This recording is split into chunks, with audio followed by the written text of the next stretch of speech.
देखिए, दिल्ली ब्लास्ट के बाद जम्मू कश्मीर में सिक्योरिटी बढ़ा दी गई है। कुपवाड़ा में एलओसी पर भारी सुरक्षा व्यवस्था है। हर आने जाने वाले पर पैनी नजर रखी जा रही है। देखिए आशिक मीर की exclusive report. India news Jammu Kashmir के सीमावर्ती इलाकों से तमाम तर खबरें आप तक पहुंचा रहा है। और जहां आपने अक्सर देखा और सुना होगा कि फैमिली जो है डिवाइड होती है जब भी कोई फौज में आता है, लेकिन आज देश और दुनिया को हम एक ऐसी फैमिली से मिलाने जा रहे हैं जो कि बीएसएफ में एक साथ सर्व करते हैं। ये हस्बैंड वाइफ है जो कि पहली बार आपने ऐसी कहानी देखी होगी, ऐसी स्टोरी देखी होगी, और वो भी उत्तरी कश्मीर के लाइन ऑफ कंट्रोल पर। मेरे साथ है असिस्टेंट कमांडर, दोनों है, एक ही रैंक है। इनसे हम जानेंगे कि किस तरह ड्यूटी यहां पर आप अंजाम देते हैं और जो पोस्टिंग इनकी एक ही जगह पर है, ये एक कोइंसिडेंस है, एक साथ रहते हैं। और वो भी आपको एलओसी का व्यू दिखाने की कोशिश करेंगे। ये लाइन ऑफ कंट्रोल के वो एरियाज है। बीच में जो आप ये जहलिम देख रहे हैं, ये बहता हुआ जहलिम काफी खूबसूरत है और यहाँ पर बॉर्डर सिक्योरिटी फोर्स इंश्योर करती है कि किस तरह से सेफ्टी और सिक्योरिटी आम नागरिकों के लिए और साथ साथ सुरक्षा के किस तरह से प्रबंध जो है यहाँ पर किए गए हैं। एक साथ दोनों आपको फ्रिस्किंग करते हुए दिखेंगे, चेकिंग करते हुए दिखेंगे, यानी जो भी ऑपरेशनल ड्यूटीज है उनको भी अंजाम एक साथ ही दिया जाता है।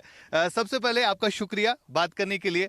आप दोनों जो है एक ही जगह पे पोस्टेड है और दोनों की रैंक सेम है, और एक कोइंसिडेंस ही हम कह सकते हैं। फैमिली जो है अक्सर डिवाइड होती है जब भी कोई फौज में जाता है, चाहे आर्मी में हो, चाहे किसी भी सिक्योरिटी फोर्स में हो, लेकिन आप दोनों एक साथ। कैसा लग रहा है इस एलओसी के एरिया में? This is a wonderful experience, but अगर मैं कहना चाहूँ एज ए कोइंसिडेंस, तो this is not a coincident actually. I am very thankful to my seniors and the DGBSF, जिन्होंने स्पाउस पोस्टिंग को एक कंसिडरेशन दिया है और पॉजिटिव एटीट्यूड के साथ में स्पाउस पोस्टिंग को वो कंसीडर कर रहे हैं। ये एक बहुत अच्छी पहल है, मैं कहूँगी, क्योंकि ये एक मोटिवेशन देता है। और जो फैमिलीज़ का सबसे बड़ी प्रॉब्लम जो होती है फौज में फैमिलीज़ की होती है, तो स्पाउस पोस्टिंग के होने से एक पॉजिटिव मोटिवेशन रहता है और काम करने में हमारी एफिशिएंसी भी बढ़ती है और एक दूसरे का सपोर्ट बनके जो हम काम पहले से बेहतर कर सकते हैं। एक ही बटालियन में आप दोनों हैं, नागा बटालियन इसका नाम है, और काफ़ी टाइम से आप सर्व भी कर रहे हैं एक साथ। कैसा फील कर रहे हैं आप, क्योंकि देश और दुनिया जानना चाहता है कि किस तरह की ड्यूटी रहती है ओवरऑल अगर हम इन एरियाज़ की बात करें? देखिए, हम एक साथ पोस्टेड हैं तो इसमें बहुत खुशी की बात तो है ही, लेकिन एक बात जो आपने कही उससे मैं डिसएग्री करना चाहूँगा कि जो फौज है फैमिलीज़ को डिवाइड तो करती है लेकिन नई फैमिली भी बनाती है। बिल्कुल। हम यूनिट में रहते हैं तो हम इसको एक फैमिली की तरह ही ट्रीट करते हैं। हम एक साथ त्यौहार मनाते हैं, हम एक साथ बर्थडे सेलिब्रेट करते हैं, और कोई भी खुशी की बात होती है तो हम एक साथ सेलिब्रेट करते हैं।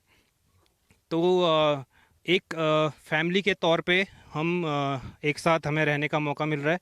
तो जैसे कि उन्होंने बताया कि एक साथ जो मोटिवेशन है वो तो अच्छा बनता ही है, जो एफिशिएंसी है, वर्क एफिशिएंसी भी काफ़ी अच्छी होती है। तो एक भारत सरकार का एक बहुत अच्छा ये पहल है जिसमें स्पाउस पोस्टिंग को इन्होंने पॉलिसी बनाया है। तो हम भारत सरकार का भी शुक्रिया अदा करते हैं और हमारे सीनियर का भी शुक्रिया अदा करते हैं जो हमें इसका मौका हमें मिल रहा है यहाँ पे। क्योंकि एक साथ आप ड्यूटी करते हैं, एक ही बटालियन में है आप दोनों। सबसे बड़ी बात यहाँ पर यह भी है कि किस तरह की ड्यूटी इन एलओसी एरियाज में आप लोग दे रहे हैं, और जब ड्यूटी लगती है तो क्या आप एक साथ होते हैं, चाहे हम रोड ओपनिंग पार्टी की बात करें या फ्रिस्किंग हो या कोई भी ऑपरेशनल ड्यूटी हो, तो उसको कैसे आप अंजाम देते हैं दोनों? ड्यूटी जनरली हमारी एक साथ नहीं होती है because we are assistant commandants, और असिस्टेंट कमांडेंट्स को कंपनी कमांडर बीएसएफ में कहते हैं। और क्योंकि हमारी डिफरेंट कंपनीज होती हैं तो दोनों कंपनीज का टास्क और एरिया अलग अलग होता है। जनरली हम साथ रहते हैं लेकिन ड्यूटीज़ हमारी अलग अलग होती हैं। और यहाँ जो हमारा काम है, हमारी कुछ कंपनियाँ एंटी इन्फिल्ट्रेशन रोल में हैं, रोड ओपनिंग पार्टी जो कि हमारी कॉन्वॉय को प्रोटेक्शन करने के लिए होती है। जैसा कि हमने पहले भी बताया कि स्मगलिंग, डिफरेंट जो इलीगल सब्सटेंसेस या आर्म्स एंड एमुनिशन की है उसको भी रोकने का हमारा काम है। बिल्कुल। फिलहाल आखिर पर आपसे जानना चाहूंगा कि वेदर कंडीशंस काफी ज्यादा हार्श है और ये एलओसी एरियाज है जहां पर बर्फ जो है काफी ज्यादा रहती है, तापमान माइनस में चला जाता है, तो कितना चैलेंज रहता है इन एरियाज में गार्ड करना, इन एरियाज को सिक्योरिटी प्रोवाइड करना? देखिए, टेम्परेचर और जो वेदर क्लाइमेटिक कंडीशन है वो एक बहुत बड़ा चैलेंज बन के इन एरियाज़ में डेफिनेटली आता है। तो इससे निपटने के लिए हमारे पास इक्विपमेंट्स रहते हैं जो कि विंटर्स में हमारे काफ़ी मदद करते हैं, जैसे स्नो गॉगल्स हो गया, ईसीसी क्लोथिंग होती है, स्नो बूट्स हो गया।